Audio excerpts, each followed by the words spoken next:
Pudiera verse un poco raro esta mañana el traer puesto mi abrigo aquí en la plataforma, pero yo estaba tan contento de exhibir este hermoso abrigo que la iglesia me dio. Yo vi al hermano Neville aquí el otro día con ese hermoso traje puesto, cómo le quedaba tan bien. Y yo pensé, bueno, se le miraba tan bien y la congregación comentó al respecto. Yo pensé,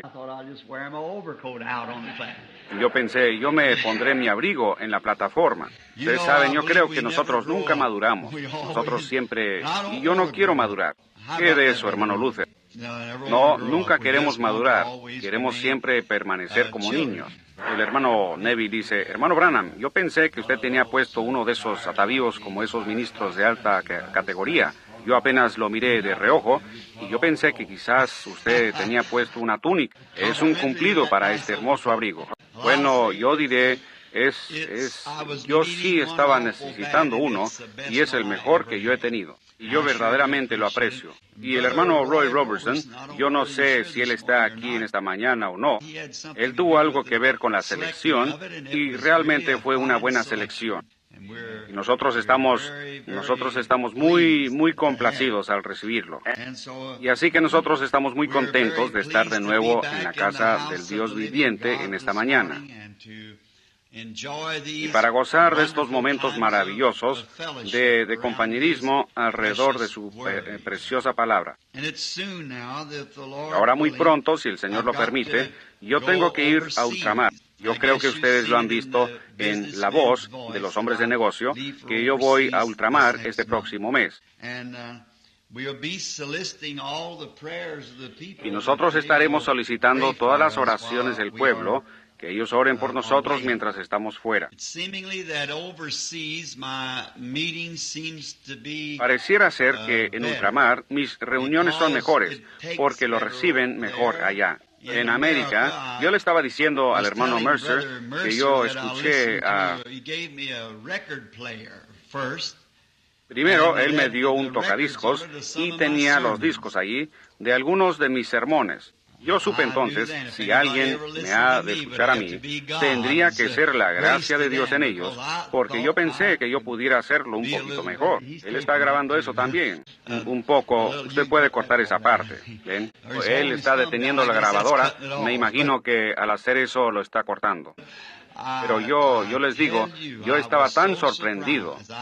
La peor predicación que alguna vez he escuchado en mi vida es la mía, correcto, en el disco. Yo me puse tan nervioso que ni siquiera podía cenar. Me enfermé, me levanté de la mesa, no pude dormir esa noche. Y ayer fui a Kentucky con el hermano Wood. Y de regreso yo le dije, hermano Wood, yo no veo cómo yo pudiera hacer que una persona viniera a oírme hablar. Es tan pésima. Me repito tanto. Y, faltas de gramática. Y puntuación, no hay nada. Yo no sé. Yo dije, me anima en cierta manera de saber que tiene que ser Dios o nadie viniera en lo absoluto. Eso es correcto. Así que yo estaba hablando con el hermano Collins. Me supongo que él está en el edificio. Así que yo le dije a él vino y yo le estaba contando acerca de eso. Yo dije, hermano Collins, yo honestamente, yo casi tengo 30 años como un predicador, y yo ciertamente debería de saber lo que es un sermón. Yo dije, eso es lo peor que yo he escuchado. Y él es un ministro metodista, y su hermano es un hombre reconocido en la denominación metodista. Y él dijo, yo le diré, hermano Branham, dijo, las puntuaciones, y quizás sus frases no terminen correctamente y cosas así. Pero, dijo, ¿alguna vez ha pensado usted en ese hombre que predicó en el día de Pentecostés, que ni siquiera podía firmar su propio nombre? Su nombre era Pedro. Dijo, yo me imagino que aquello no estaba puntualizado muy correctamente. Pero ven ustedes lo que hace a un hombre poner sus ojos sobre eso. Uno escucha estas difusiones de radio y eso está todo escrito. ¿Ven ustedes? Y ellos pueden escribirlo y puntualizarlo y esas cosas porque ellos lo están leyendo. Yo me paré con Charles Fuller predicando detrás de una estructura de madera como de este tamaño, como su plataforma. Y todo lo que él dijo, él lo leyó. Número 1, número 2, número 3, número 4, así hasta que lo dijo. Hasta que lo dijo todo correctamente y a tiempo. Y estaba todo censurado por la radio y demás. Y con Billy Graham, yo he visto lo de él y demás, donde ellos solo se paran ahí y lo hablan. Solo lo leen tan rápido como ellos pueden leerlo. Y está todo listo. Así que me supongo que tendrían bien la puntuación. Pero el problema conmigo es que ni siquiera lo podría leer. Así, y si lo escribo, estoy seguro que no pudiera leerlo. Así que es la sublime gracia, ¿verdad?, de ver lo que Él puede hacer por nosotros. Pero yo estoy agradecido de comenzar ahora, finalizando este año, para comenzar un año nuevo. Yo escuché una línea de oración y ciertamente no estuve satisfecho con la línea de oración tampoco al escuchar eso. Es la primera vez que yo me he escuchado de esa manera para un mensaje. Y yo ciertamente estaba sorprendido. Las líneas de oración no están funcionando correctamente. No, yo pienso que dentro de poco sucederá que todos tendrán que saber todo con respecto a ellos mismos antes de que crean. Y empezando desde el primero del año, yo quiero cambiar eso. Y solo empezar la línea de oración como Dios me diga. Esta persona está fuera de línea, o si hubiera algo mal, yo me detendré con él. Dejar que los demás sigan su camino. Porque haciéndolo así, uno no logra pasar suficiente gente, ¿ven? La gente sabe dónde está y quién es y lo que ha hecho, pero ellos encuentran algo que no está alineado correctamente con Dios. Ese es el momento de que uno se detenga con ese, decir, este es, ¿ven? Así que yo creo que quizá se haga un poco de alteración, hermano Leo, desde que los oí. Yo confío que Dios nos ayudará en el año que viene. Ahora, yo creo que en esta noche tienen servicios aquí en el tabernáculo. Yo voy a estar aquí en la carretera 62 con el hermano Ruddle esta noche. Yo tengo entendido que ellos van a tener un servicio de vigilia aquí, y el hermano Ruddle me había pedido para ese servicio de vigilia. Pero he estado pensando que quizás yo regrese al tabernáculo para esa noche.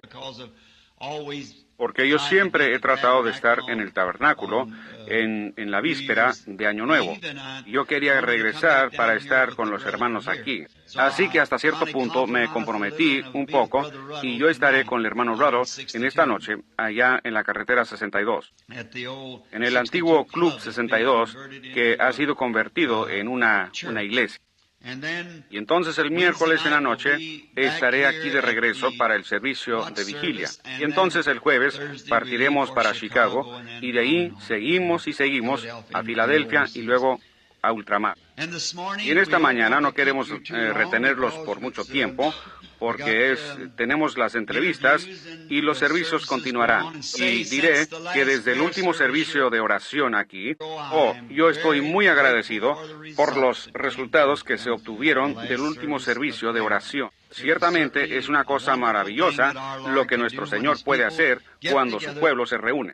Los que llamarán el nombre del Señor, reuniéndose, yo creo que así es, y orarán, entonces Dios oirá del cielo.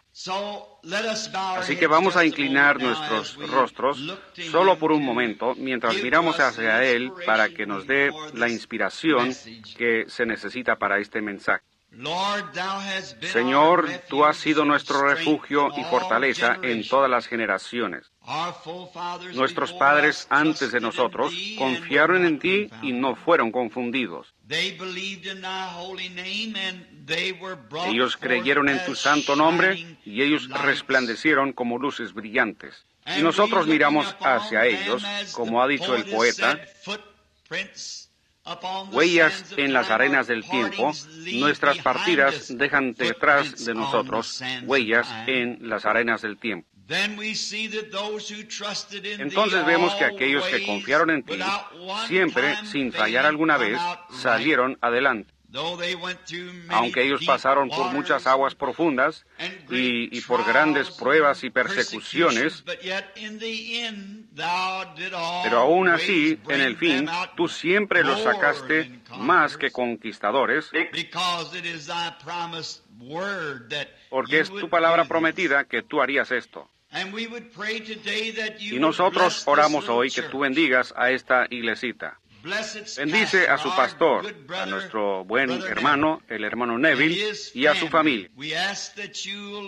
Pedimos que tú seas con él en este año venidero. Y lo unjas grandemente y lo bendigas a él en todo aspecto. Fortalece la salud de su familia, a los pequeñitos que están creciendo. Guarda al hermano Neville fuerte y saludable. Bendice a esta iglesia y a todo miembro que está en ella. La mesa de síndicos, cómo amamos a estos verdaderos valientes de Dios. Y la junta de diáconos, ellos también son tus siervos valientes. Y a toda la gente que viene aquí, estamos agradecidos por ellos, Señor. Me hace tanto bien a mi corazón al saber que este pequeño pantano lleno de hierbas que estaba en la esquina hace muchos años ha sido hecho un faro para el reino de Dios. Y yo oro, Dios, que permanezca firme hasta que Jesús venga. Y que muchas almas que han estado aquí, Señor, aparezcan en aquel día lavadas en la sangre del Cordero. Concédelo. Y mientras abrimos esta bendita palabra tuya esta mañana, Señor, al voltear las páginas para leer de ella un texto, sabemos que solo tú puedes dar el contexto. Y nosotros oramos, Dios, que tú unjas tu palabra y que vaya directamente a los corazones del pueblo para que les haga bien. Haz creyentes de incrédulos. Fortalece a los cristianos y sana a los enfermos. Y dale ánimo al desanimado y recibe gloria para ti mismo. Para hacer esto, Señor, circuncida los labios que hablarán y los oídos que oirán. Porque te lo pedimos en el nombre de Jesús. Amén. Anunciando un pequeño texto que yo tengo en mi corazón desde el domingo pasado. Y yo estaba hablando sobre los hombres sabios viniendo a ver a Jesús, la estrella que ellos siguieron desde el este hasta el oeste. Mientras estudiaba eso, yo llegué a una escritura. Y entonces no pude estar aquí para la víspera de Navidad por causa de un servicio en la cárcel y demás. Yo tuve que estar allá. Pensé que hablaría hoy sobre el tema de ¿por qué la pequeña Belén? Yo quiero leer del libro de Miqueas, el profeta, uno de los profetas menores, el capítulo 5 y el versículo 2. Se lee así. Pero tú, Belén Efrata, pequeña para estar entre las familias de Judá,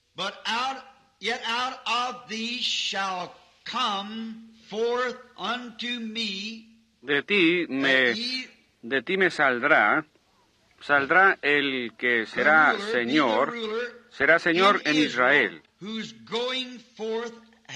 y sus salidas son desde el principio, desde los días de la eternidad.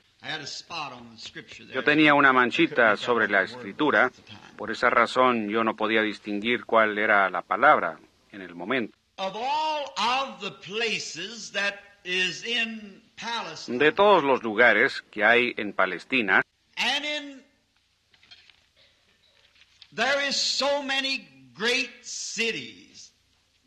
y allí hay muchas grandes ciudades y sus localidades,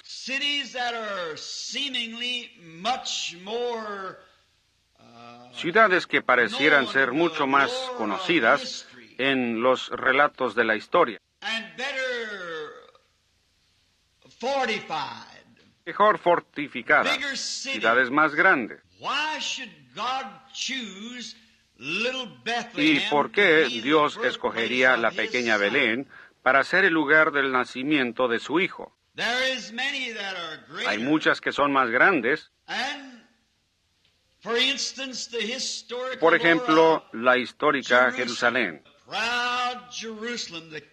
la orgullosa Jerusalén, la capital de todas. Y es una de las ciudades más grandes de Palestina. Y entonces nos preguntamos por qué Dios escogería a ese pueblito de Belén para que fuera el lugar de nacimiento de su Hijo. Pero como las Escrituras han dicho, lo que Dios determina hacer, eso será hecho. Y ahí está Dios preordenándolo para que sea de esa manera o nunca hubiera sido de esa manera. Y ahí la Escritura dice, en el capítulo 15 de los Hechos,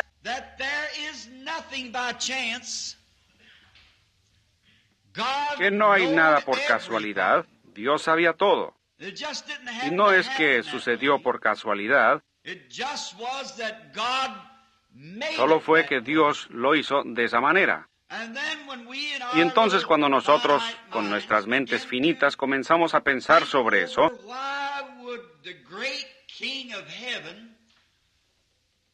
¿por qué el gran Rey del cielo escogería un lugarcito tan pequeño como ese en vez de la capital? En vez de y aún allá habían muchos lugares que tenían una historia espiritual más grande que la que tenía Belén. Por ejemplo, alguno de esos lugares como Silo. Silo era un lugar antiguo de adoración de Israel, a donde todos ellos venían año tras año a este lugar donde reposaba el arca del Señor. Y entonces pensamos, ¿por qué es que él no nacería en Silo? Luego ahí estaba Gilgal, otro gran lugar espiritual de adoración. Entonces, ¿por qué Dios no permitiría que él naciera en Gilgal? Y ahí estaba otra, Sión. Sión estaba en la cima de la montaña. Y entonces nos preguntamos por qué es que Jesús no nació en Sión.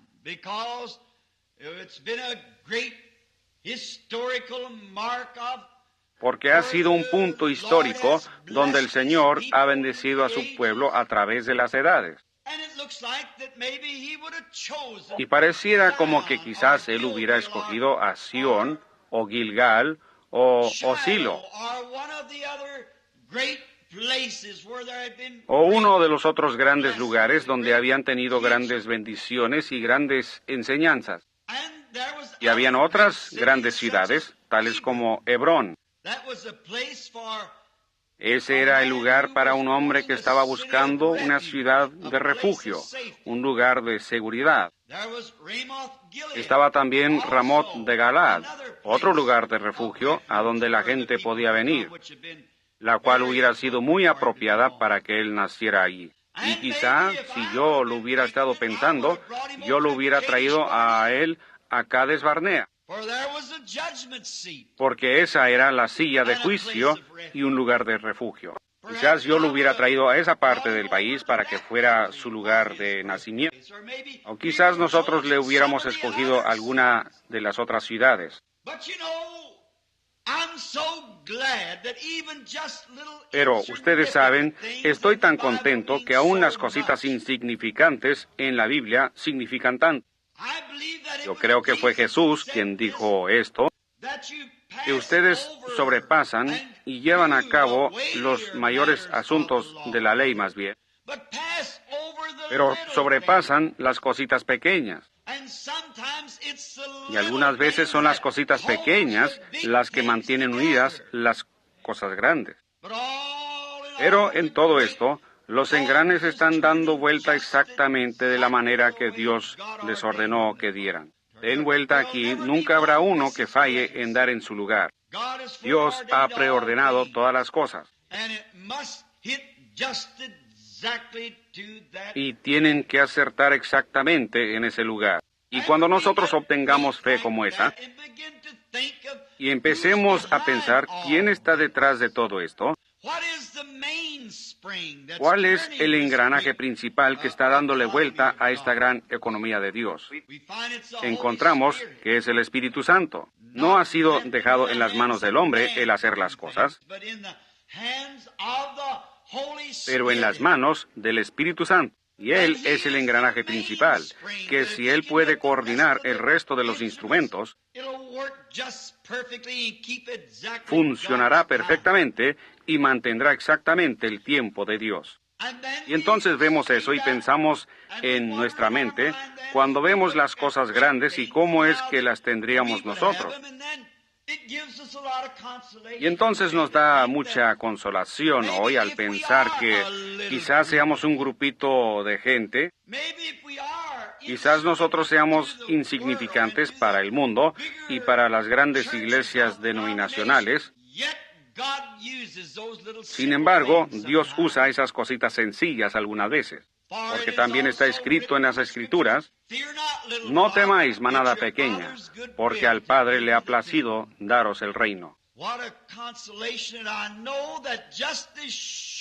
¡Qué consolación! Que yo sé que así como Jesús tuvo que nacer en la pequeña Belén, así la manada pequeña será a la que el Padre le dará el reino, porque está escrito. Y toda escritura es dada por inspiración, y las escrituras no pueden ser quebrantadas. Ellas tienen que cumplirse.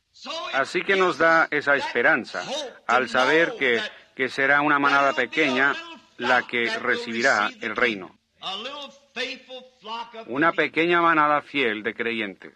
Y yo estoy confiando que seré uno de esa manada. O estaré en esa manada pequeña, debiera decir. Y entonces nosotros conocemos la historia. Casi todos estamos familiarizados con la historia de cómo Israel vino a Palestina por una promesa de Dios.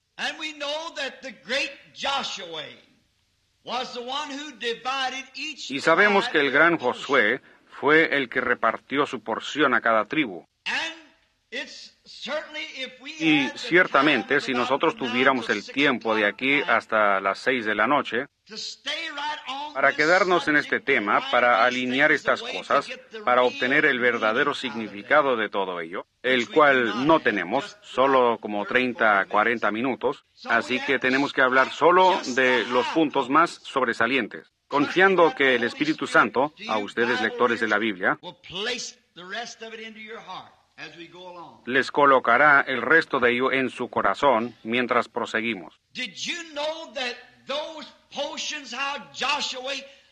¿Sabían ustedes que las porciones, como Josué las repartió en Palestina, fueron dadas por inspiración? Y esas madres hebreas de esos patriarcas, cuando el niño estaba naciendo y ella estaba en dolores de parto para dar a luz al niño, ella emitía el mismo sitio donde esos patriarcas se establecerían y estarían en los últimos días. Habla usted de inspiración, esta Biblia está inspirada. No importa qué tan pequeña, toda pequeña escritura tiene una cosa tan sobresaliente en la escritura, en el gran cuadro. Toda palabra es inspirada.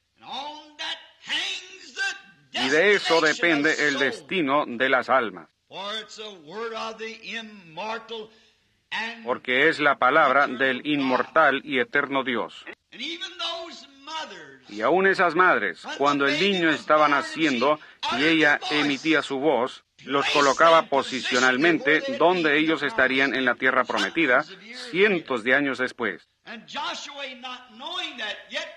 Y Josué, sin saber eso, sin embargo, por la misma inspiración, los colocó exactamente donde ellos debieran estar.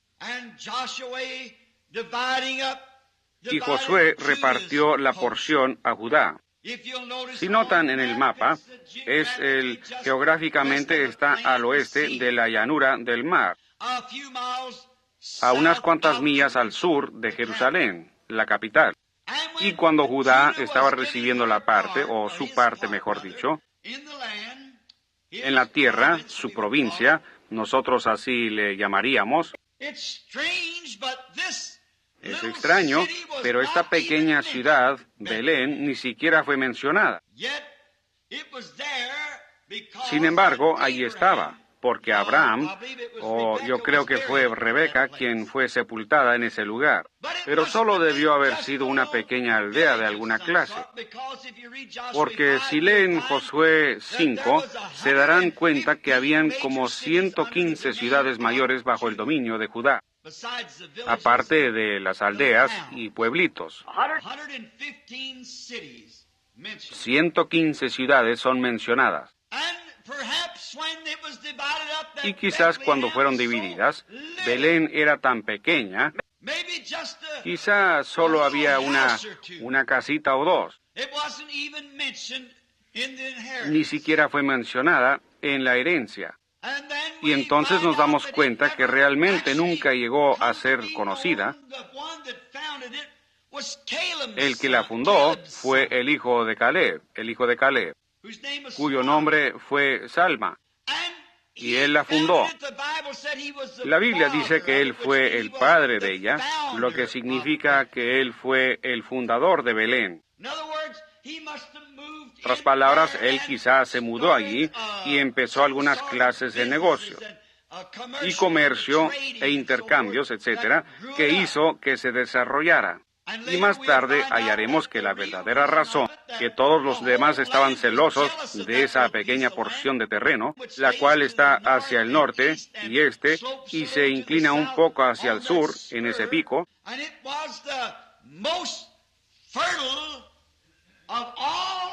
y era la más fértil de toda Palestina. Era una región de maíz y una región de trigo.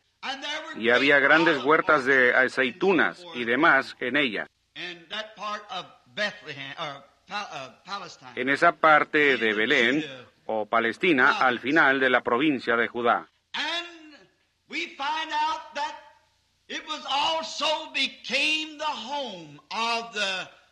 Y hallamos que también llegó a ser la casa de Rahab, la ramera. Cuando Israel había cruzado la frontera del río Jordán a Palestina, nosotros estamos familiarizados con la historia de Rahab la ramera. Ahora, vamos a formar un cuadro de ella en esta mañana por unos cuantos minutos. Como una joven hermosa, que por causa de alguna desventura en la vida, había sido obligada en eso, siendo una pagana. Había sido obligada a esa clase de vida que ella estaba viviendo. Y en muchas ocasiones la gente es obligada a la clase de vida que ellos viven. Yo estaba en la prisión la otra noche para ver a un hombre que estaba cumpliendo una sentencia. Y yo lo tomé de la mano y hablé con él. Yo dije, ¿por qué hiciste una cosa como esa? Y tomándome de la mano, él empezó a hablar. Y él fue forzado a lo que estaba haciendo. Yo dije, porque tú permitiste que eso te obligara a hacer eso. Tú no tienes que hacer eso. Tú, ni ningún hombre tiene que beber. Yo dije, yo mismo soy nervioso, pero no hay necesidad de eso. Y esta joven, después de que ella hubo oído por primera vez de Israel, y de un Dios, que era un Dios que respondía a la oración. No solo un Dios a quien orar, pero un Dios que respondía. Cuando ella oyó que había un Dios de milagros, que podía obrar milagros, que secó los mares y que hizo que lloviera pan de los cielos, su corazón empezó a temblar. Y cuando ella recibió el primer mensaje de dos predicadores que fueron allá, ella aceptó rápidamente con todo su corazón. Y ahí estaba un cordón de grana colgado de su ventana como una protección para su casa, por causa de que ella había recibido el mensaje. Quizás yo añada aquí, ¿sabían ustedes que ella tipificó a la iglesia gentil? Ella era una gentil. Y ella era un tipo de la iglesia gentil. Cuando ellos oyeron el mensaje, todos nosotros nos encontrábamos en prostitución espiritual, cometiendo fornicaciones espirituales en contra del Dios del cielo, en toda clase de cosas. en toda clase de denominaciones y religiones. Pero cuando nosotros oímos que había un Dios que todavía vivía, que podía obrar milagros, rápidamente nosotros recibimos el mensaje. Y la sangre del Señor Jesús fue aplicada, la cual hizo el cordón de grana. Y para no entrar en detalles, ustedes saben cómo ella lo colgó de su ventana públicamente. La sangre fue desplegada públicamente. Así tiene que ser desplegada la sangre, colgando públicamente en la parte de afuera del muro, para mostrar que en lo interior algo había sucedido. Así es el verdadero creyente en Cristo esta mañana. En lo de afuera está desplegada la sangre del Señor Jesús, que muestra que algo ha sucedido en lo interior. Y a través de esto, Dios miró hacia abajo cuando la ira cayó y las trompetas empezaron a sonar. Dios vio ese cordón de grana colgando allí como un memorial. Siempre le ha placido a Él pasar sobre la sangre. Cuando yo vea la sangre, yo pasaré de vosotros. Él la vio. Y cuando el sacudimiento y el Espíritu Santo recorrieron la tierra y derribaron las paredes, como de 20 pies de grueso, ni siquiera una piedra cayó donde el cordón estaba colgando. Eso muestra la protección de un Dios verdadero para un creyente verdadero. No importa en qué condición está usted cuando Él lo encuentra, si usted solo acepta ese cordón de grana. Se ve por toda la Biblia. Y luego la vemos cuando ella fue aceptada como una de las israelitas. Ella se enamoró de un hombre, el cual era un capitán y un príncipe en Judá. Él era el capitán de los ejércitos de Israel. Su nombre era Salmón, así como el rey Salomón. Y él era el capitán, y ella entró en un gran romance con este capitán, el cual era el príncipe de Judá. Y finalmente se casó con él. Y cuando la herencia fue establecida para los israelitas, ella y su amado esposo vivieron en Belén. Ahora ustedes empiezan a ver esto abrirse. ¿Lo han visto?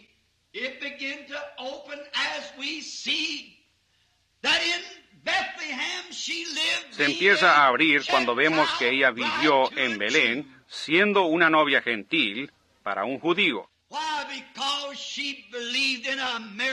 ¿Por qué? Porque ella creyó en un Dios que obra milagros. Y cuando vemos de dónde vino ella, de haber salido de una casa de mala fama, de prostitución, a través de su conversión y de su fe infalible en Dios, eso la sacó de una casa de prostitución a una casa hermosa en Belén. ¡Qué diferencia! Así obra con todos nosotros. De una casa de incredulidad y frustraciones, esos actos inmorales y todo lo demás, a un lugar, una posición en Cristo, lo cual es de lo más hermoso, de lo ridículo a lo sublime. Esa es la diferencia efectuada por nuestra conversión. Y notaron ustedes que ella se casó con un príncipe de la casa de Judá, un capitán.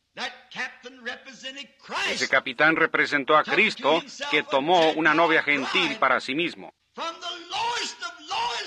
De lo más bajo de lo bajo al principal y mejor lugar en la tierra, como veremos más adelante en nuestro mensaje. Para probar que así fue, nada más pudiera ser sino eso. Ellos son un tipo de la iglesia gentil. Y encontramos que ellos tuvieron un hogar amoroso en Belén, como Salmón lo había establecido. Y llegó a ser un gran lugar y las tierras fértiles. Y qué hermoso es pensar en esa gran región de trigo allí, que sería el lugar del pan del mundo. Y eso es verdad. Con razón Jesús tuvo que nacer ahí, porque Él era el pan de vida. Y era a donde toda la nación venía por su trigo. Toda la nación venía por su maíz. Porque fue en Belén donde estaban esas tierras fértiles. Y ven ustedes esa cosita pequeña, diciendo, oh, era la provincia del trigo. Sin embargo, eso significaba algo. Y ustedes pueden ver cómo el príncipe gentil, o este príncipe judío, llevando a su novia gentil de regreso hacia Belén, como un lugar donde establecerse.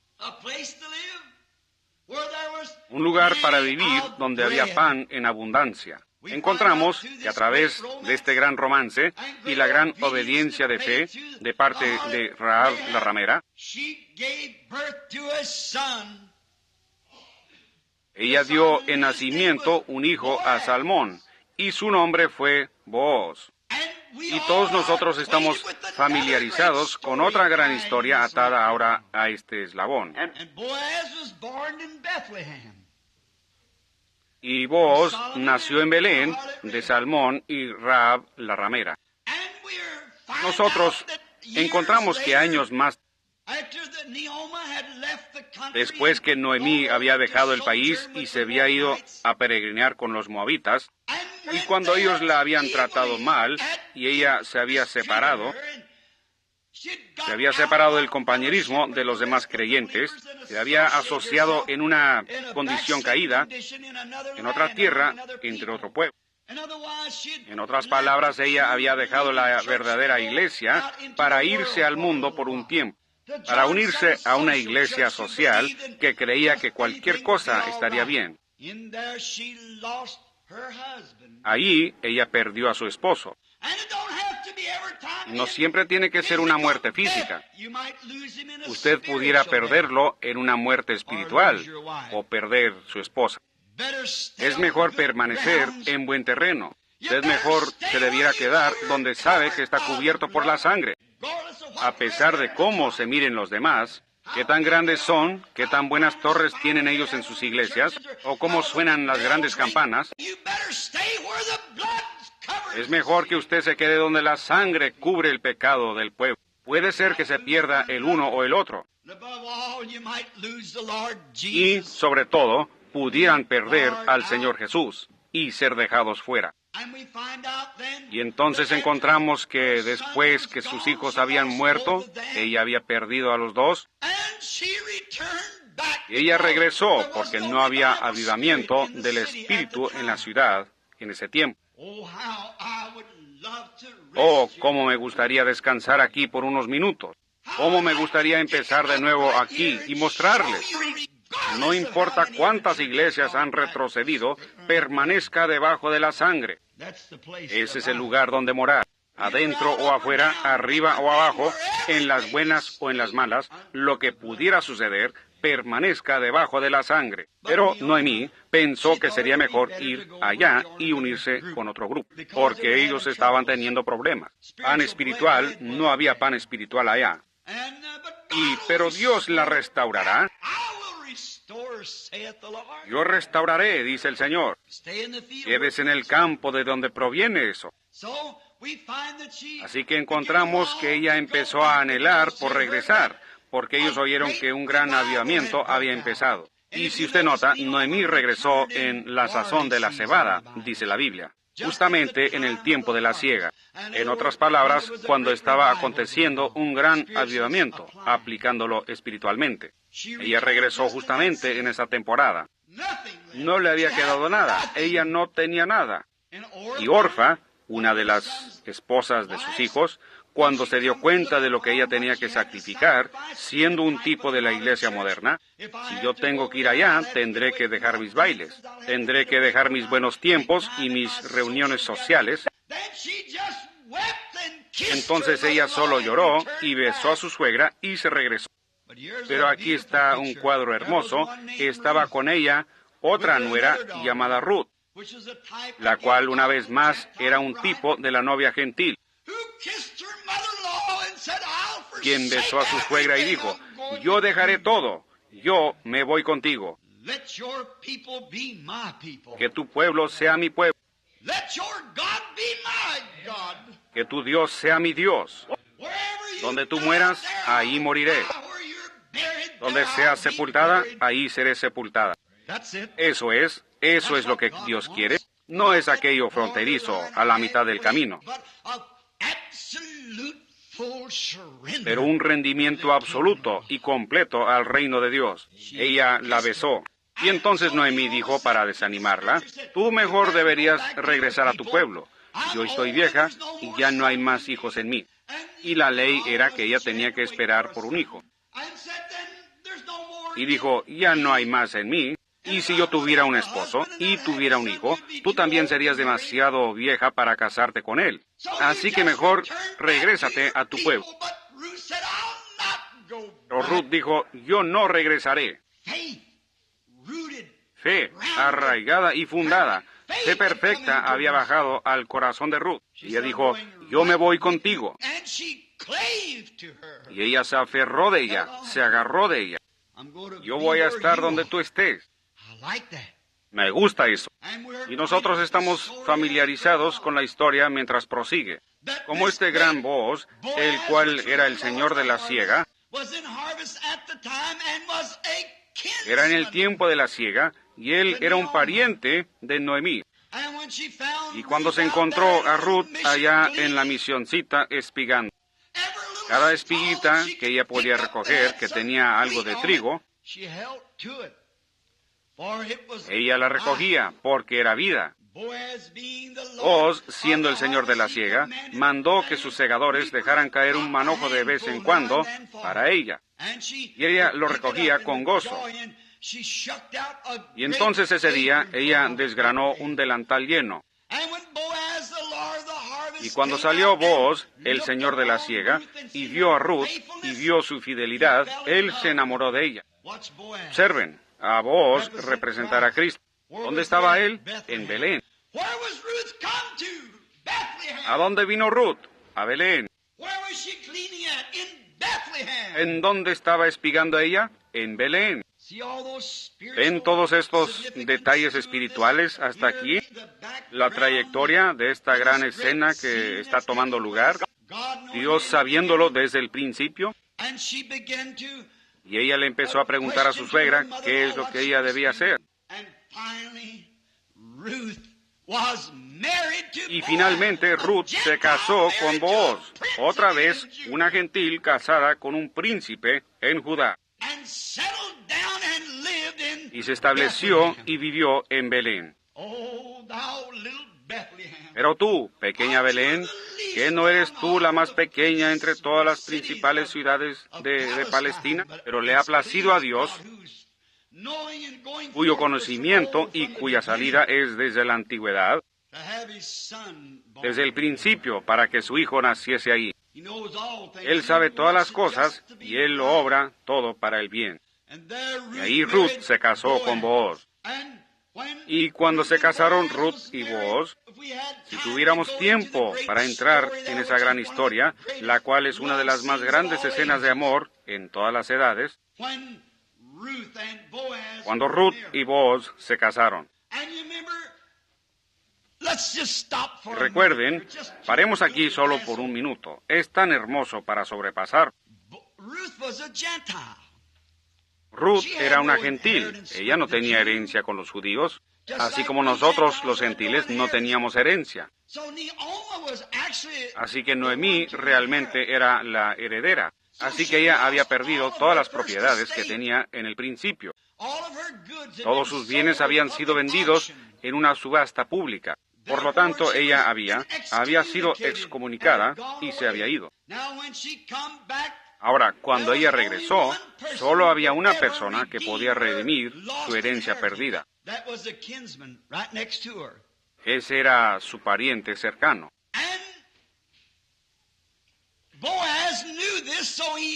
Y Booz sabía esto, así que él tenía que obrar de alguna manera para obtener a esta muchacha gentil por esposa. ¿Y qué es lo que tenía que hacer? Él tenía que comprar todo lo que le pertenecía a Noemí para poder obtener estos bienes. Y Ruth era parte de lo que le pertenecía a Noemí. Y el único hombre que podía comprarlo tenía que ser una persona que era pariente, un pariente cercano. Esa era la ley de redención. Y la única manera en que Cristo pudo haber comprado la herencia de la recaída de Israel era llegar a ser un pariente. La única manera en que Dios podía redimir a la raza humana era que Dios mismo tenía que hacerse carne. Y Jesús fue Dios hecho pariente para la raza humana. Él era Emmanuel. Él llegó a ser pariente. Él no tomó la forma de ángeles, pero la forma de un siervo, que lavó los pies y vivió. Y las zorras tenían cuevas, y las aves del cielo tenían nidos, pero él ni siquiera tenía un lugar para recostar su cabeza. Él comió, él bebió, él lloró, él se rió, así como cualquier hombre. Y él era Dios, no un profeta, él era Dios. Porque él tenía que ser pariente para poder redimir la raza humana perdida. Así, Booz, en este gran tipo en Belén, miren dónde este pariente nació para la raza humana. Tenía que ser. Y entonces, cuando este gran Booz la redimió, él tuvo que hacer una demostración pública que él había redimido todo lo que ella había perdido. Así que él fue a la puerta de Belén, otra vez a esa pequeña ciudad, y él llamó a los ancianos de la ciudad. Y él les dio a saber que ese mismo día él había comprado todo lo que ella tenía, lo que Noemí había perdido. Todo lo que ella perdió, él lo redimió. Y él se quitó su zapato y lo tiró ante el pueblo como una insignia. Y si hubiera alguien que tenga alguna razón para decir algo, dígalo ahora. Porque esto es un memorial que yo he redimido todo lo que ella perdió. Oh, bendito sea el nombre del Señor. Y cuando vino nuestro pariente, Jesús de Nazaret, nacido en Belén, él se paró en la cima de Gólgota y fue levantado entre los cielos y la tierra, como un memorial que él había redimido todo lo que la raza humana había perdido en la caída. ¿Cómo puede el hombre despreciar sanidad divina y los poderes de la resurrección del Señor Jesús, cuando en el Calvario fue hecha una insignia pública? Que yo he redimido toda la raza humana y todo lo que han perdido. Redimió nuestra alma, redimió nuestro cuerpo, redimió todo lo que nosotros perdimos en la caída. Nuestro pariente redentor vino y fue hecho carne y habitó entre nosotros. Y ofreció la insignia y dijo, consumado es. ¿Qué se consumó? Todo está consumado. Nosotros solo vamos caminando directamente a nuestra herencia. Mientras los días van pasando, nosotros vamos caminando cerca y más cerca. Booz y Noemí, después de haber estado casados por algún tiempo, ellos engendraron un hijo, el cual añadió al linaje. Ese fue Obed. Y él también engendró un hijo, el cual fue Isaí. E Isaí tuvo 8 hijos. Y fue el gran profeta Samuel que vino con el cuerno del aceite. El gran profeta que fue con Isaí y dijo,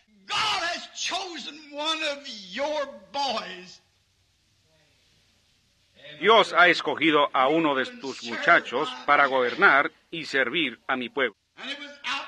Y fue del otro lado del campo, en un pequeño corral para las ovejas, de donde un muchachito rubio, flaquito, fue traído. David, el más viejo, el más joven. Y Samuel derramó el aceite de unción sobre él en la presencia de todos sus hermanos y de los que estaban presentes. Y probó que Dios lo había ungido rey. ¿Dónde fue eso? En Belén. Gloria a Dios en las alturas.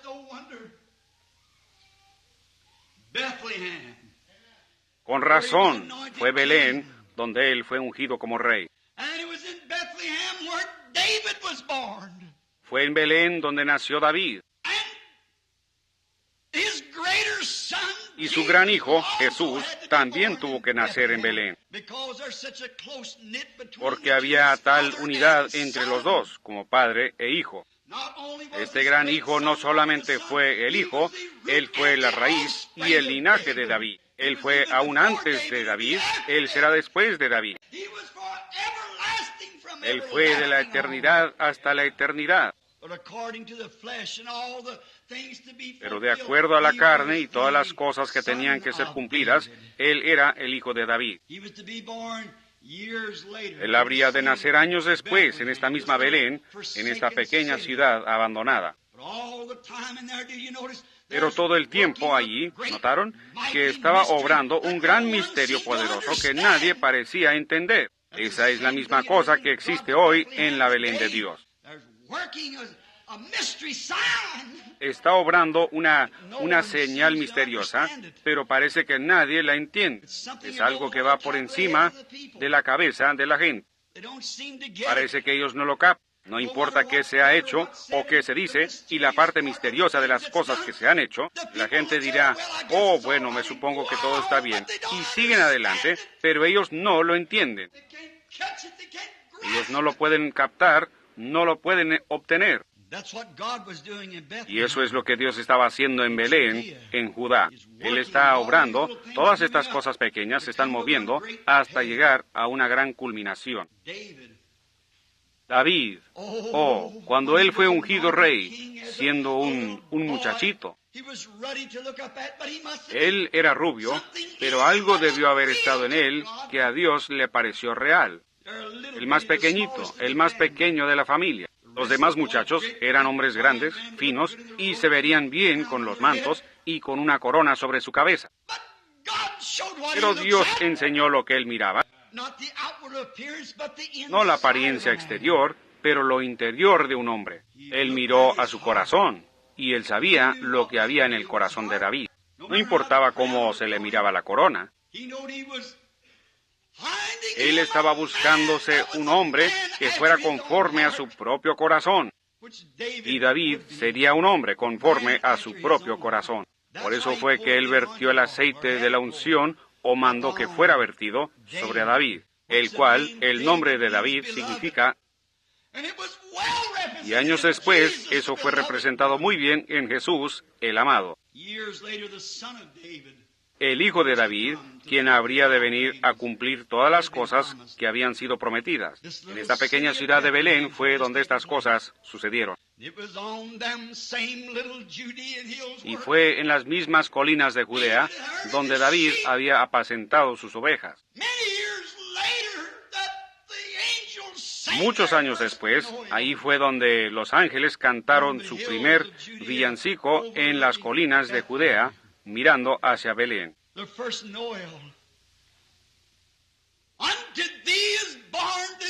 El primer villancico. A vosotros os ha nacido en la ciudad de David, Cristo el Señor. Cuando estos ángeles aparecieron por primera vez para cantar, no fue en Jerusalén, la iglesia grande, ni tampoco fue en Gilgal, ni fue en Silo, donde ellos siempre habían tenido toda su adoración denominacional. Pero fue en la pequeña Belén. Donde el Espíritu de Dios se había estado moviendo de una manera misteriosa, trayendo algo. Fue allí a donde Cristo tenía que venir. Fue exactamente en esa misma pequeña ciudad,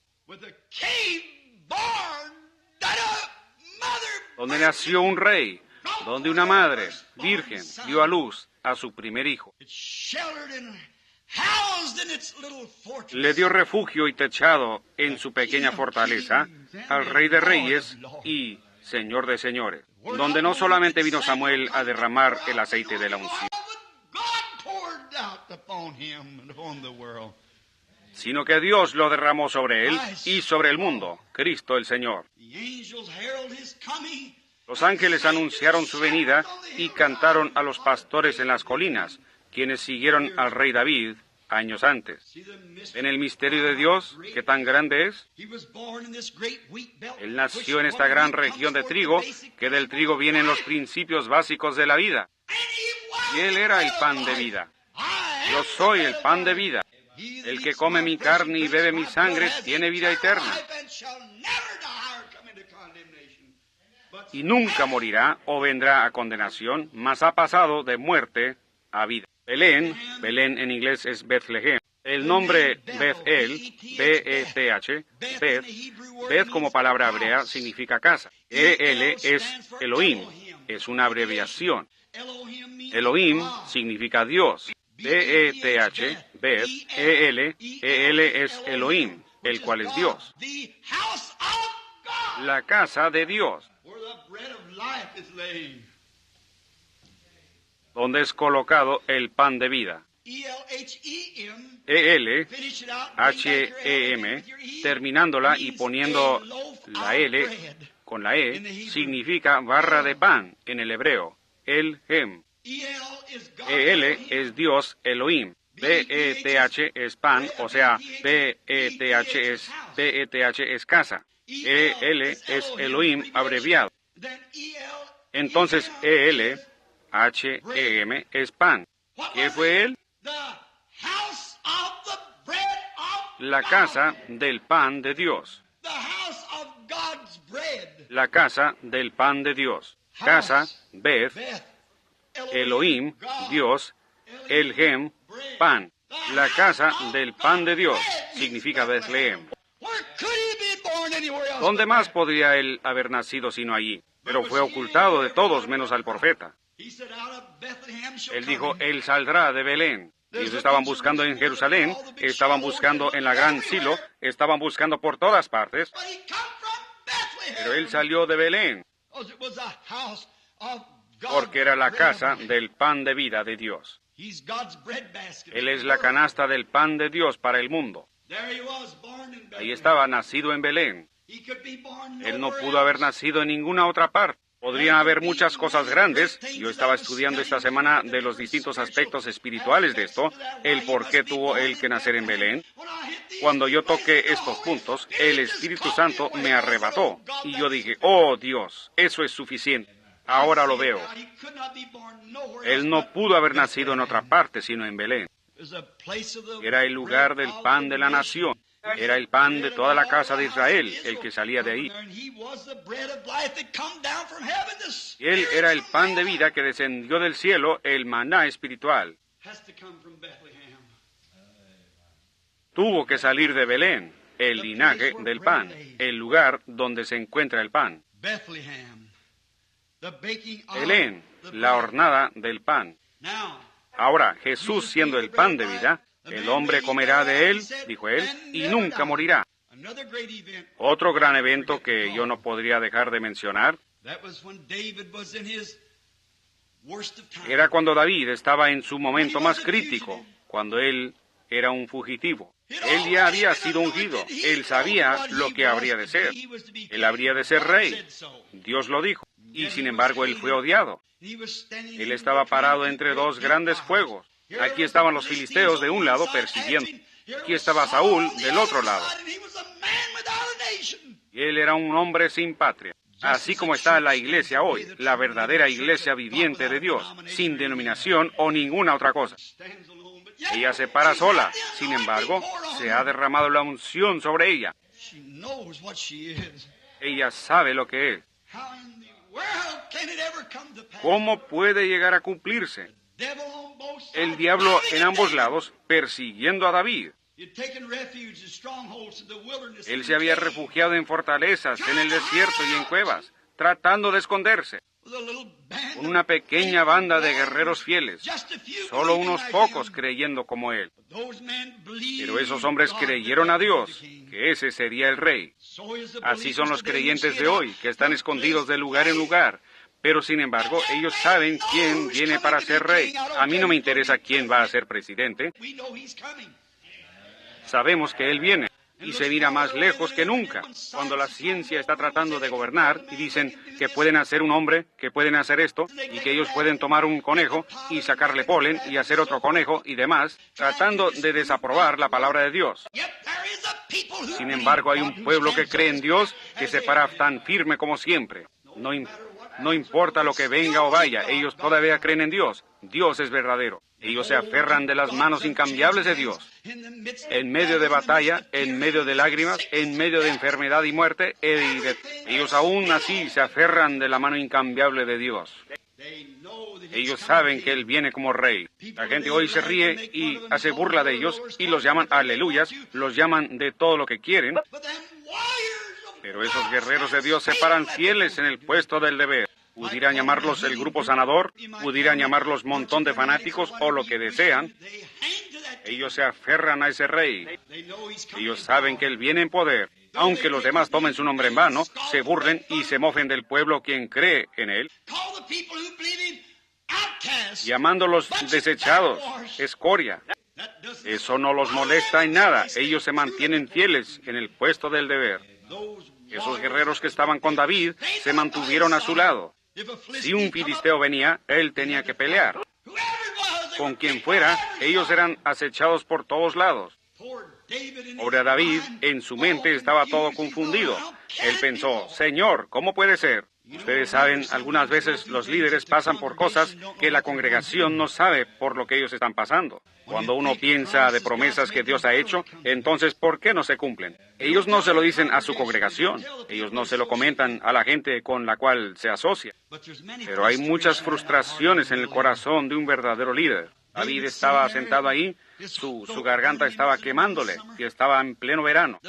Los filisteos estaban tomando ventaja de esa división entre David y Saúl. Y Saúl buscaba a David por donde quiera, y los filisteos también. Y luego los filisteos buscaban a los israelitas. ¡Qué tiempo de confusión!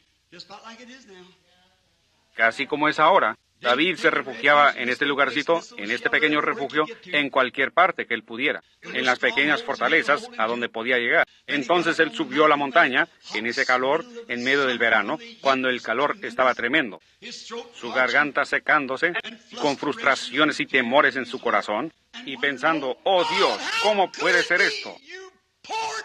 Tú vertiste ese aceite sobre mí, no porque yo me escogí a mí mismo, pero tú me escogiste. ¿Por qué me llamaste de allá de donde apacentaba las ovejas? Me dijiste que me darías esto para servir a tu pueblo.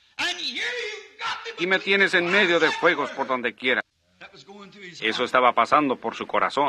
Él se sentó en el monte y miró hacia abajo.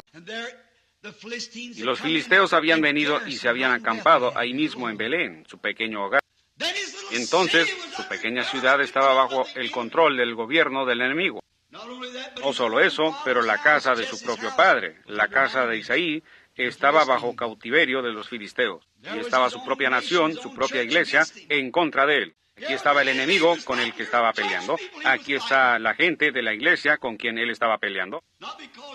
No porque él quería, pero porque él fue forzado a hacer eso. Y muchas veces nosotros somos forzados a hacer cosas y a decir cosas que nosotros no queremos decir como real líder espiritual. Pero él es forzado a hacer eso.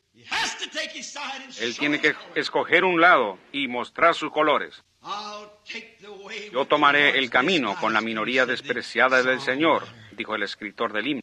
Así que ahí estaba él, en ese día caluroso, sin duda caminando para atrás y para adelante, y mirando hacia abajo a través de ese extenso valle, como de 25 millas para ir y venir. Allí estaba la casa de su propio padre, en cautividad por los filisteos. Ahí estaba Saúl, al cruzar al otro lado. Y aquí venía sentado en medio de los dos partidos, ¿ven? Para tomar su lado, viendo este tiempo tan tremendo cuando Israel estaba toda quebrantada. La iglesia se dividió en diferentes denominaciones, por así decirlo. Aquí estaba parado David, sin saber qué hacer. Sin embargo, sabía que sobre él estaba la unción. Ellos sabían que la unción estaba ahí. Ellos sabían que David iba a ser rey. ¡Aleluya! Nosotros sabemos quién va a ser rey. No importa quién va a ser presidente.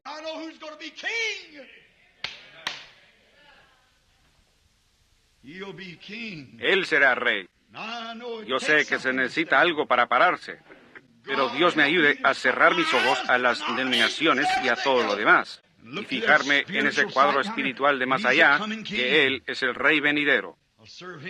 Yo le serviré a Él. Si es muerte, que muera. Si es mi familia, si son mis amados, si es mi denominación, si es cualquier cosa, que pueda servirle a Él. Yo me quedaré con Él. Esos son los guerreros de Dios, como los que estuvieron con David, que tenían sus manos sobre sus espadas, dispuestos a caminar en cualquier momento. Así es como caminan los guerreros de Dios, listos. El enemigo dice, tú tienes que tomarte un traguito para ser sociable.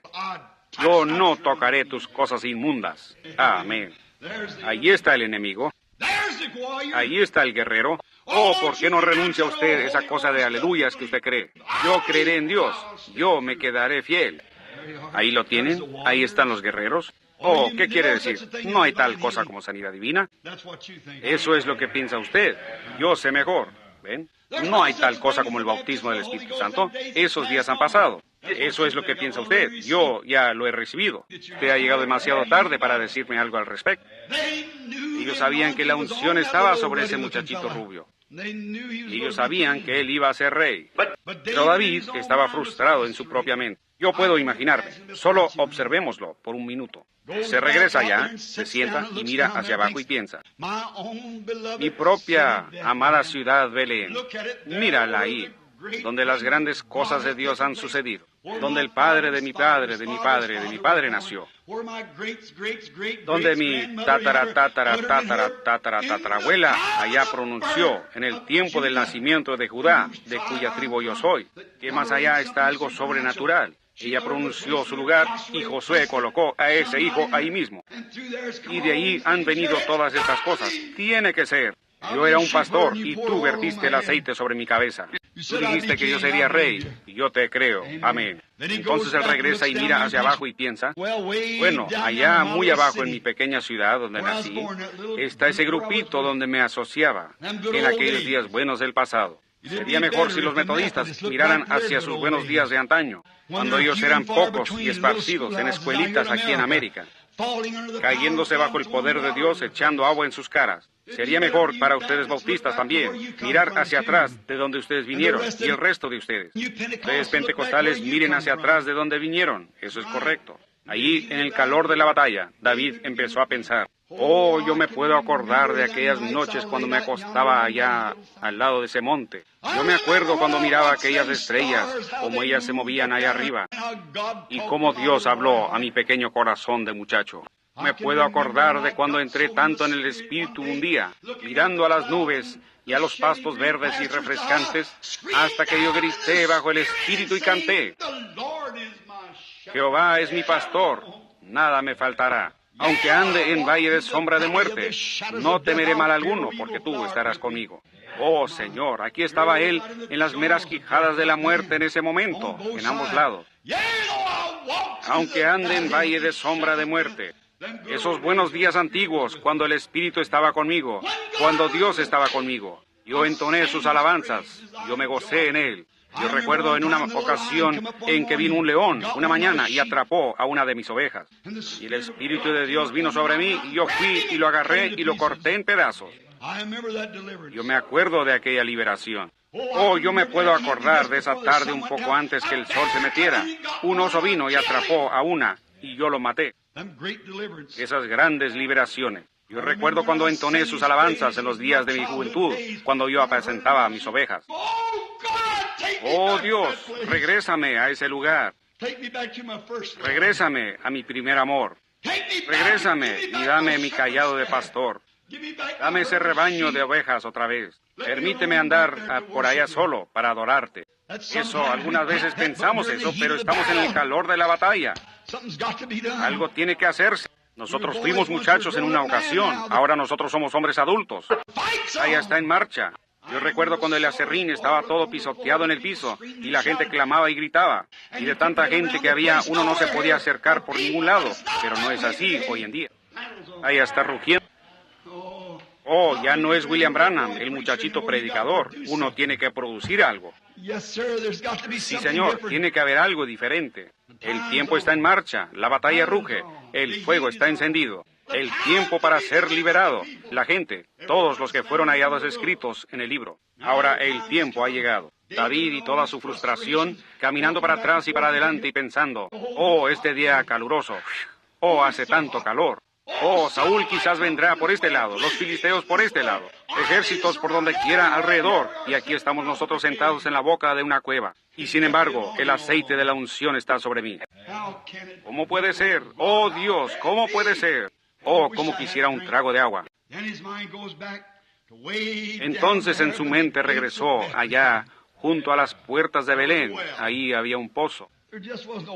No había otra agua como esa agua. Ustedes saben, Palestina tiene alguna agua muy mala.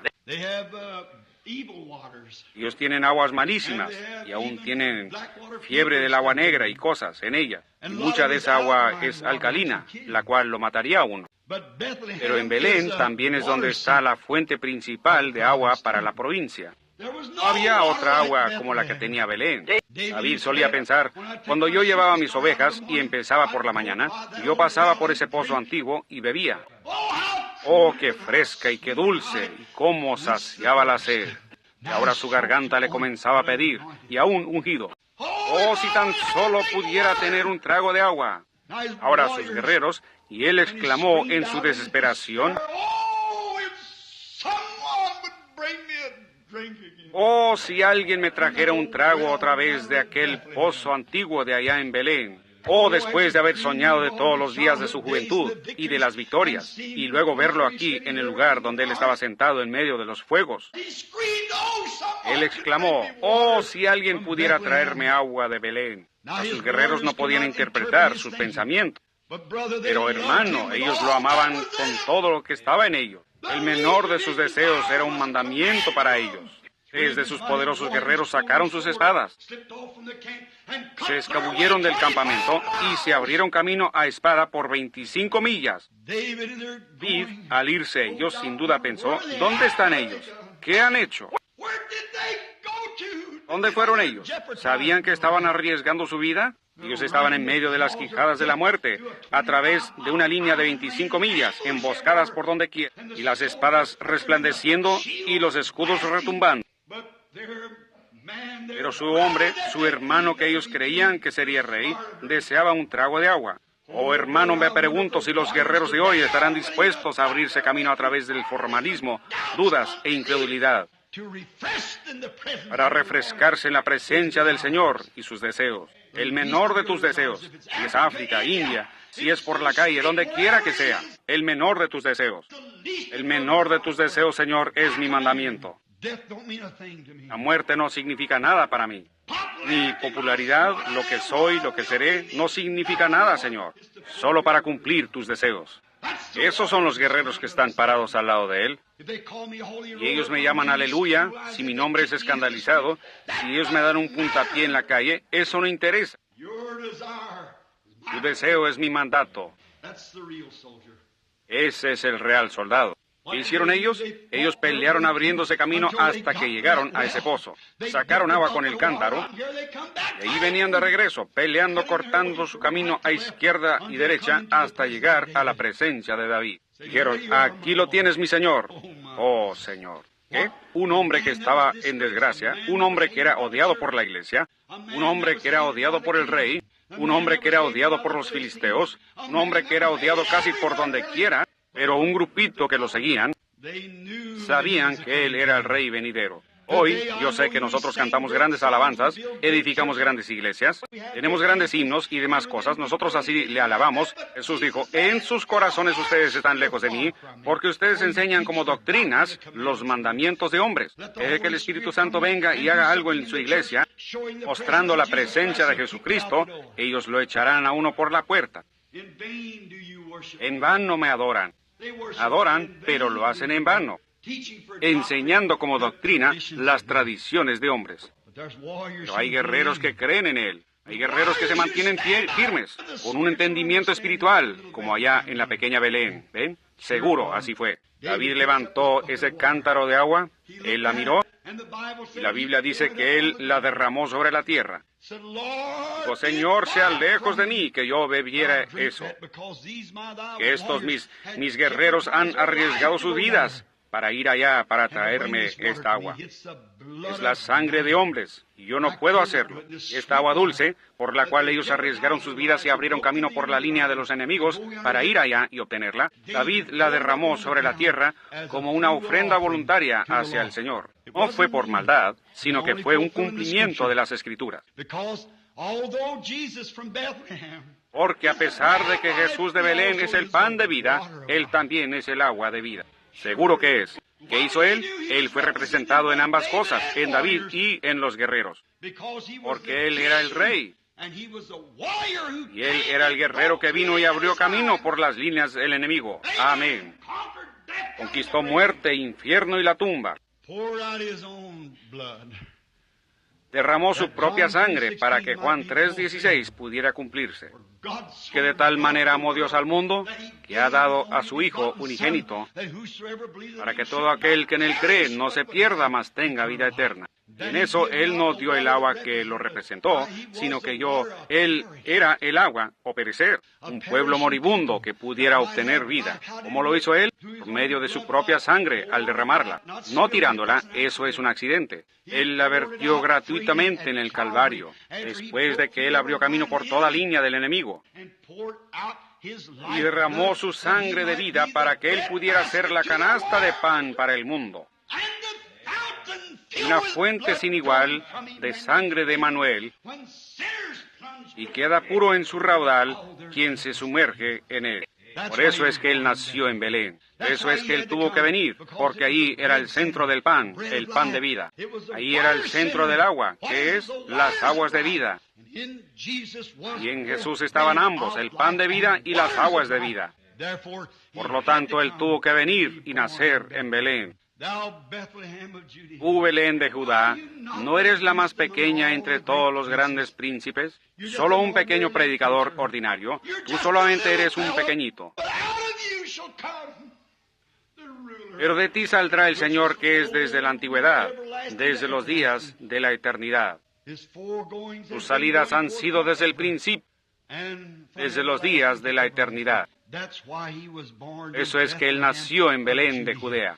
Esa fue su cuna. Y, mi hermano, el lugar en donde Él quiere tener su cuna hoy es en tu propio ser, tu propio corazón, para que Él pueda manifestarse en ti las aguas de vida a una gente moribunda y el pan de vida a un pueblo hambriento. Él es el pan y el agua de vida, las cuales son las dos cosas esenciales en la vida del hombre. Eso es pan y agua. Ha sido prometido, seguro.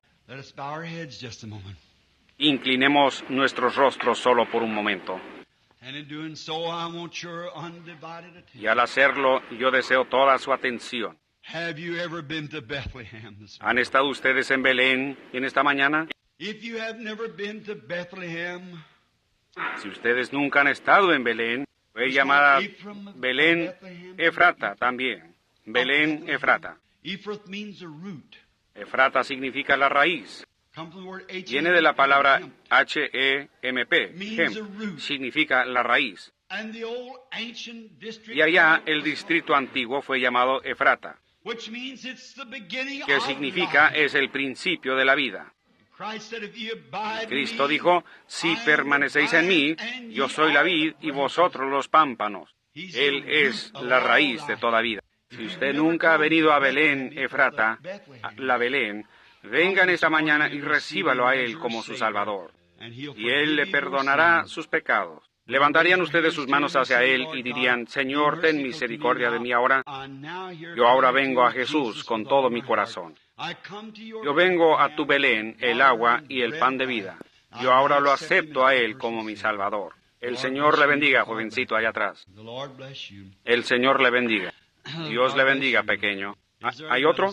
Diga, yo vengo hoy con nada en mis brazos. Yo me paro sediento, mi garganta está seca. Me pregunto a dónde puedo ir y encontrar vida real. Me pregunto. Yo me he unido a iglesias. Dios le bendiga, hermano. Yo me he unido a iglesias. Yo ya he hecho todo lo que sé hacer, hermano Branham. Pero aún así nunca he tocado el verdadero recurso, el dador de vida. Yo ahora vengo, Señor, para recibirlo. Él está aquí por usted. levantaría su mano y diría, soy yo, Señor, yo soy el que está parado y necesitado. El Señor le bendiga mientras oramos. Oh Señor Dios, este pequeño mensajito quebrantado, aunque fue traído de las Escrituras y todos sus símbolos que tú has puesto allí, quizás está escondido de los ojos de los sabios y prudentes y será revelado a niños tales que quieran aprender. ¿Cómo es que la pequeña Belén, la más pequeña de todas ellas, cómo es que el profeta dijo eso? ¿No eres tú la más pequeña entre todos los príncipes? Pero le agradó tanto a Dios el poder sacar de ese lugarcito insignificante al Señor de Israel. Señor Dios, de un grupito pequeño de gente que ha sido lavada por la sangre viva y escarlata del Señor Jesús. Tú traerás, Señor, a ese grupo en algún lugar a través de este mundo, a Cristo otra vez, que regirá todas las naciones con una vara de hierro. Ruego, Padre Dios, que tú seas misericordioso con cada uno de nosotros que estamos presentes hoy, y que nosotros vengamos a tu Belén. Oh, vengan todos los fieles. Nosotros hemos estado cantando, ven a Belén. Y Señor, permite que ellos puedan ver que no es ir a una pequeña ciudad allá, que en una ocasión fue en símbolo, pero es ir a la realidad, Jesucristo, el pan de Dios y el agua de vida. Y estos quienes levantaron sus manos, recíbelos en tu reino ahora mismo, Señor. Porque es por su fe que ellos lo reciben a Él. Es por fe que ellos levantaron sus manos. Y es por fe que yo creo que tú los recibirás. Guárdalos, Señor, en Belén, de donde ellos nunca se extraviarán, ni se irán como Noemí. Pero que si los tiempos se ponen difíciles, concede que ellos se queden allí en Belén. Les irá mejor en el transcurso del tiempo. Concédelo, Señor. Ahora yo oro que tú seas misericordioso con aquellos que están enfermos y afligidos. Están aquí algunos, Señor, que necesitan tu toque sanador. Oh, Señor, tú restauraste Belén a toda su gloria que tuvo en el principio. Tú la restauraste en el tiempo de depresión cuando ella estuvo enferma. Tú la regresaste y trajiste a Noemí en la temporada de la sequía. Y ahora, Padre, nosotros rogamos que tú traigas a cada Noemí y a cada uno que está aquí, que esté en necesidad. Yo oro, Dios, oh Señor, es la temporada de la cebada ahora mismo. El gran pan de cebada que fue visto, que venía rodando, descendiendo del monte, entrando en el campo del enemigo. Yo oro, Dios, que tú traigas ese gran pan de cebada en este edificio ahora, que sea la expiación para la enfermedad del pueblo, así como del pecado, y sana a cada persona que está en la presencia divina. Yo solo siento, Señor, quizás solo es mi propio sentir personal, yo siento que tú estás cerca, tu presencia está ahora aquí. Yo creo que tú estás aquí. Yo no digo esto solo a causa del pueblo. Tú que conoces el corazón del hombre, yo oro, Señor, que de algún modo ellos capten la visión en esta mañana como esos guerreros. Que tu gran omnipotencia, tu gran poder, tu gran presencia, tú siendo quien eres, el Hijo de Dios, el Rey, el ungido, que estás entre nosotros, ellos capten el vislumbre de esto en sus almas y sean sanados de sus aflicciones. Yo hago esta oración mientras les entrego esto en el nombre de Jesucristo, tu Hijo. Amén.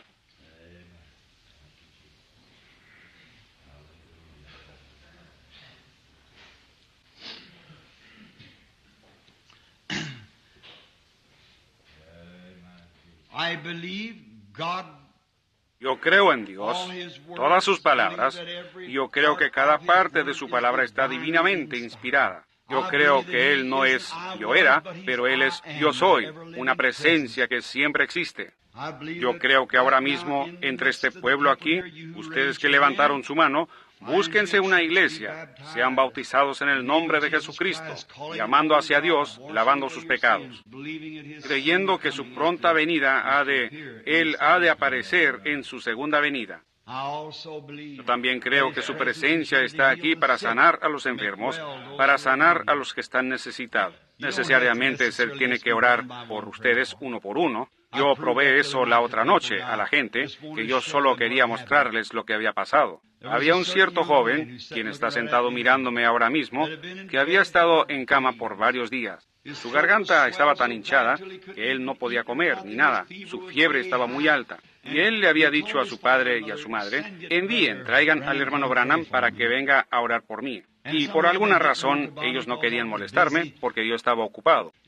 Y algo me dirigió a ir a su casa. Mientras estaba sentado allí, ellos trataron de traerle un plato al joven, con un huevo muy blando y alguna otra cosa, y un poco de frijoles blandos, molidos, y él estaba tratando de tragárselos. Y les daba vueltas, con un dedo los molía, sus dientes estaban todos hinchados y el pus le corría de ellos, y él trataba de molerlos así con sus dedos, y trataba de pasarlos por su garganta así, y él masticó una o dos veces, y él no podía hacerlo ya más, lo empujó hacia atrás. Yo estaba sentado ahí sin haber orado.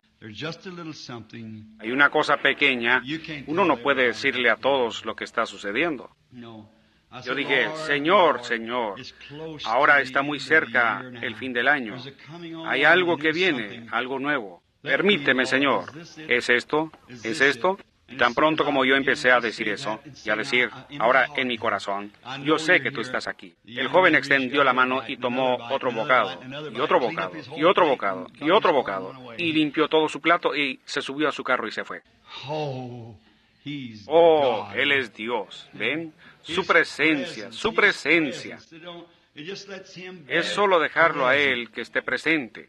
El otro día cuando tomaron la última fotografía, cuando yo lo vi a Él parado ahí, yo lo vi a Él y pensé, bien, yo he visto al ángel del Señor en esos, y yo sé que fue maravilloso. Pero cuando Él tomó esta, entonces como a las 3 de la mañana, Él me despertó y me dijo lo que iba a pasar.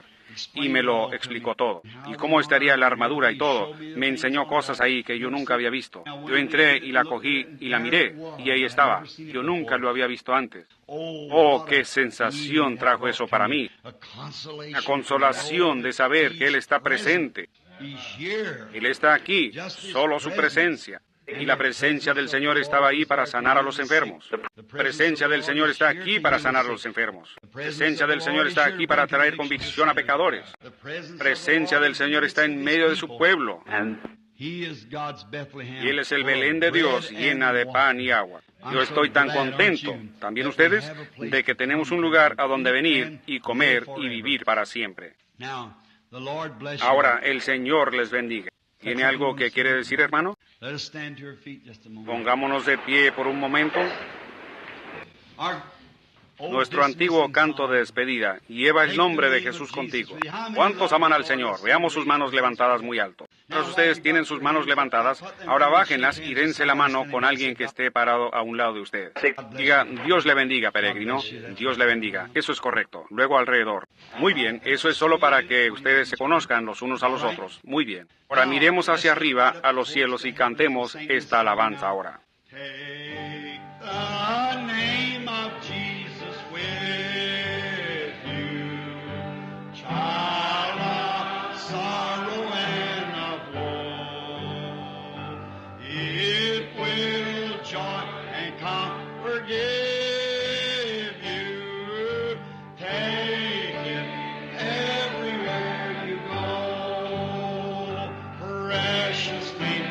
Precious name, oh how sweet.